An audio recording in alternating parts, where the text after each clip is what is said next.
दोस्तों, क्या आप जानते हैं तेज होना किसे कहते हैं?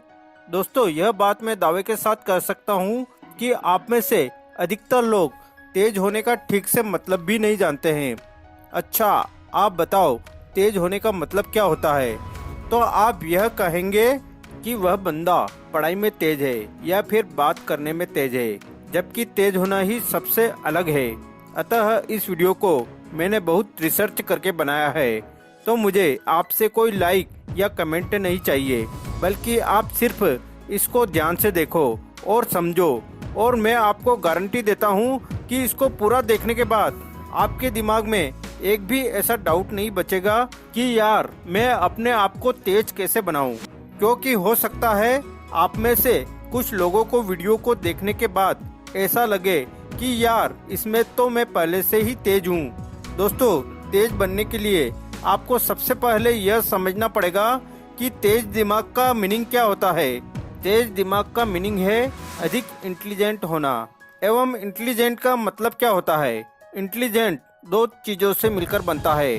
किसी भी चीज को या क्वालिटी को अच्छी तरह से फटाफट एक्यूरेटली सीखना और फिर उसी सीखे हुए नॉलेज को फ्यूचर में जरूरत पड़ने पर सही ढंग से सही जगह पर काम में लेना। सिंपल शब्द में समझाता हूँ, यदि आपने इन दो चीजों में महारत हासिल कर ली कि सीखना क्या होता है और उसको काम में कैसे लिया जाता है, तो लोग आपके बारे में यही बोलेंगे कि यार यह बंदा है ना भाई, सच में इंटेलिजेंट है। किसी भी चीज को सीखना एवं काम में लेना सुनने में बहुत ही छोटा लग रहा है, किंतु यही दो चीजें हैं जो सक्सेसफुल लोगों को एक नॉर्मल आदमी से अलग बनाती है। तो मैं आपको सीखना एवं काम में लेना एकदम खुल्लम खुल्ला बताऊंगा, एकदम सिंपल वर्ड्स में बताऊंगा। आपको अब यहाँ से इस वीडियो की एक भी लाइन मिस नहीं करनी है। सबसे पहले बात करता हूँ सीखने के बारे में कि क्या सीखें और कैसे सीखें। दोस्तों, इंग्लिश के अंदर एक कहावत है कि master of all jack of none, अर्थात आप सब कुछ सीखना चाहोगे तो कुछ भी ठीक से नहीं सीख पाओगे। कहने का मतलब, यदि आप सोच रहे हो कि इस दुनिया का हर तरह का टैलेंट, हर तरह का ज्ञान मैं अपने दिमाग में भर लूं एवं फिर इंटेलिजेंट कर लाऊं, तो मेरे भाई आप बेवकूफ हो। मुझे आप एक बात का जवाब दो।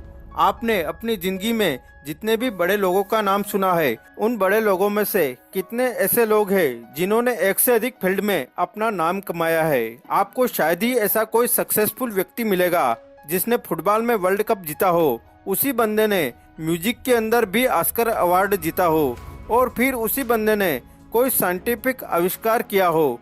मेरे भाई, जो बंदा इंटरनेशनल फुटबॉल स्टार प्लेयर होगा, उसने सिर्फ और सिर्फ फुटबॉल के मैदान में ही पूरी उम्र पसीना निकाला है। जिस बंदे ने म्यूजिक में ऑस्कर अवार्ड जीता है, उसने हर दिन और रात सिर्फ और सिर्फ म्यूजिक के अंदर ही लगाया है। जिस बंदे ने किसी नई साइंटिफिक चीज का आविष्कार किया है, उसने हमेशा अपना टाइम अपने साइंटिफिक एक्सपेरिमेंट में ही लगाया है। और यही वो एक चीज है जो उनको उस फील्ड में एक आम आदमी से बहुत अधिक इंटेलिजेंट बनाती है। जी हाँ, इंटेलिजेंट। इंटेलिजेंट का अर्थ यह नहीं है कि सिर्फ अपने स्कूल लाइफ में हमेशा टॉप करने वाला जिंदगी में इंटेलिजेंट कहलाता है। हर वो बंदा जो किसी भी एक फील्ड में औरों से अधिक जानता है एवं औरों से अधिक करके दिखा सकता है, वो ही असली इंटेलिजेंट कहलाता है। लेकिन हमारे साथ क्या होता है, जब हम टीवी में क्रिकेट देखेंगे तो सोचेंगे कि यार मुझे तो सिर्फ क्रिकेटर ही बनना है। एक साल बाद फिर आपका कोई दोस्त आईएएस बन जाता है तो आप सोचेंगे कि मुझे तो सिर्फ आईएएस ही बनना है। फिर एक साल बाद आपका कोई दोस्त बहुत बड़ी वेबसाइट बना देता है तो आप सोचेंगे अब तो मुझे यार वेबसाइट ही बनानी है। अतः दोस्तों, सबसे पहले आपको यह समझना पड़ेगा कि सक्सेसफुल होने के लिए अपने करियर का, अपने फील्ड का डिसीजन एक बार ही सोच समझकर लिया जाता है। एवं आपने एक बार जैसा भी डिसीजन ले लिया, आपको उसे कभी नहीं छोड़ना है। क्योंकि मैं 100% कॉन्फिडेंस के साथ बोल सकता हूँ कि यदि आपने अपना टारगेट, अपनी डायरेक्शन पूरी जिंदगी भर एक ही तरफ रखी, तो आप उसमें निश्चित रूप से इंटेलिजेंट बन जाओगे। एवं इंटेलिजेंट बनने के बाद आप क्या कर सकते हो वो तो आपको भी पता होगा। अतः यदि आपको इंटेलिजेंट बनना है तो सब कुछ नहीं सीखना है, सिर्फ वही सीखना है जिससे आपका टारगेट पूरा होगा, जिससे आपको वो रिजल्ट मिलेगा जो आप चाहते हो। यदि आपको लगता है कि आपको एक्टिंग सीखनी है तो मरते दम तक आपके दिमाग में हर सेकंड हर मिनट यही चलना चाहिए कि मुझे सिर्फ एक्टिंग ही करनी है और कोई सेकंड थॉट नहीं है मेरे पास। और ऐसा ही सोच सोचकर आपको अपनी एक्टिंग दिन प्रतिदिन सुधारते रहना है। यदि आपका ड्रीम डॉक्टर बनना है तो आपको हर हाल में यही सोचना है कि मेरे लिए डॉक्टर से बड़ी कोई चीज नहीं है, और आपको सिर्फ और सिर्फ आपको अपनी डॉक्टर वाली इंटेलिजेंस पर ही ध्यान देना है। मैं आपको कील का एग्जाम्पल देता हूँ। कोई भी कील आगे से जितनी नुकीली होगी वो उतनी ही आसानी से एवं उतनी ही अंदर तक दीवार में चली जाएगी। तो कील के नुकीले सिरे का मतलब आपका जो भी फील्ड है, आपकी लाइफ का जो भी टारगेट है, या जो आपने सोचा है कि मुझे यही करना है, आपको सिर्फ उसी पर ध्यान देना है, उसी को शार्प करना है, उसी को परफेक्टली सीखने की कोशिश करना है। तो जब आप यह डिसाइड कर लो कि सीखना क्या है, तो फिर बात आती है उसको सीखे कैसे। आपको बहुत ही सिंपल तरीका बताता हूँ। आप जिस भी फील्ड में इंटेलिजेंट बनना चाहते हो उस फील्ड में यह देखो कि आपसे पहले और कितने इंटेलिजेंट सक्सेसफुल लोग हैं, और उन सब इंटेलिजेंट में सबसे टॉप के इंटेलिजेंट कौन कौन है। जैसे मान लो आपको एक इंटेलिजेंट क्रिकेट प्लेयर बनना है जिसको सब पता रहता है कि कौन सी बॉल पर किस तरह कौन सा शॉट मारना है। तो अब आपको यह देखना शुरू करना है कि क्रिकेट की हिस्ट्री में बड़े बड़े प्लेयर कौन कौन से हैं। जैसे उनमें से एक नाम निकल कर आया, सचिन तेंदुलकर। अब आपको सचिन तेंदुलकर की तरह एक पावरफुल बैट्समैन बनना है तो आप उनके पुराने मैच देखो, उनके इंटरव्यू देखो, उनके लाइफ के बारे में पढ़ो। वो किस तरह से अपने आप को मोटिवेट रखते हैं, उन्होंने किस किस प्रॉब्लम का सामना किया है और उन प्रॉब्लम को कैसे सॉल्व किया, उन सबको जानो। इस तरह से आपको ऐसी बहुत सी चीजें पता चल जाएगी जो आपको आपके फील्ड में जानना बहुत जरूरी है, एवं वही बातें आपको इंटेलिजेंट बनाती है। क्योंकि हो सकता है आप जिस भी फील्ड में इंटेलिजेंट बनना चाहते हो उसके लिए आपको बहुत बहुत जगह से सीखने को मिल सकता है। सीखने के हजारों तरीके हैं, लेकिन कुछ भी सीखने से पहले यह अच्छी तरह से ध्यान रखना कि क्वांटिटी पर नहीं क्वालिटी पर ध्यान देना है। आपको एग्जाम में टॉप करने के लिए 50 किताबें पढ़ने की जरूरत नहीं है। सिर्फ 5 किताबें चूज करो अच्छे राइटर्स की, एग्जाम निकाल दोगे। तो जब आप यह जान जाओगे कि आपको क्या सीखना है और कैसे सीखना है, तो आप 50% इंटेलिजेंट बन जाओगे। बाकी के 50% इंटेलिजेंट तब बनोगे जब सीखे हुए को ठीक तरह से अप्लाई करोगे, काम में लोगे। तो जब आपको यह लगे कि यार मैंने काफी सीख लिया है, अब टाइम आ गया है उसको यूज कैसे करे, कहाँ करे। जैसे मान लो क्रिकेट वाला ही एग्जाम्पल वापस लेते हैं। आपकी नेट प्रैक्टिस पूरी हो गई है, अब टाइम है आपके रियल मैच का, या आपकी पढ़ाई पूरी हो गई है, अब टाइम है एग्जाम का।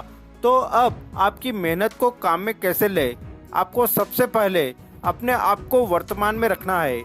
आपने क्रिकेट की प्रैक्टिस बहुत अच्छी की, लेकिन रियल गेम के टाइम आपका ध्यान पिछले मैच की कमजोर परफॉर्मेंस पर जा रहा था। आपने एग्जाम की तैयारी बहुत अच्छी की, लेकिन आपका ध्यान रिजल्ट पर जा रहा था कि रिजल्ट में डाउन हो गया तो पापा बहुत मारेंगे। यानी कि आप में वो कैपेबिलिटीज है, किंतु आप उस टाइम पर फोकस नहीं कर पा रहे हो। एवं जब इतनी प्रैक्टिस करने के बाद भी आप एग्जाम में फेल हो जाते हो तो कोई आपको इंटेलिजेंट बोलेगा? नहीं बोलेगा ना। तो आपको प्रेजेंट में रहना है। हमेशा यही सोचना है कि जो काम मैं अभी कर रहा हूँ, मुझे नहीं पता पास्ट में क्या हुआ था, फ्यूचर में क्या होगा, वो सब मैं बाद में देख लूंगा। मुझे सिर्फ अभी इस काम पर फोकस करना है जो मैंने शुरू किया है। इस तरह से आप अपने सीखे हुए को काम में ले पाओगे। जब आपको लगे कि प्रॉब्लम आ रही है तो आप यह महसूस करो कि जिस प्रॉब्लम में आप अभी हो उससे निपटने के लिए आपने बहुत पहले ही ईमानदारी से बहुत मेहनत करी है, और आपको अपनी काबिलियत पर पूरा भरोसा है कि कि आप इस प्रॉब्लम को भी सोल्व कर ही दोगे। ऐसा करने से आपके अंदर कॉन्फिडेंस आएगा।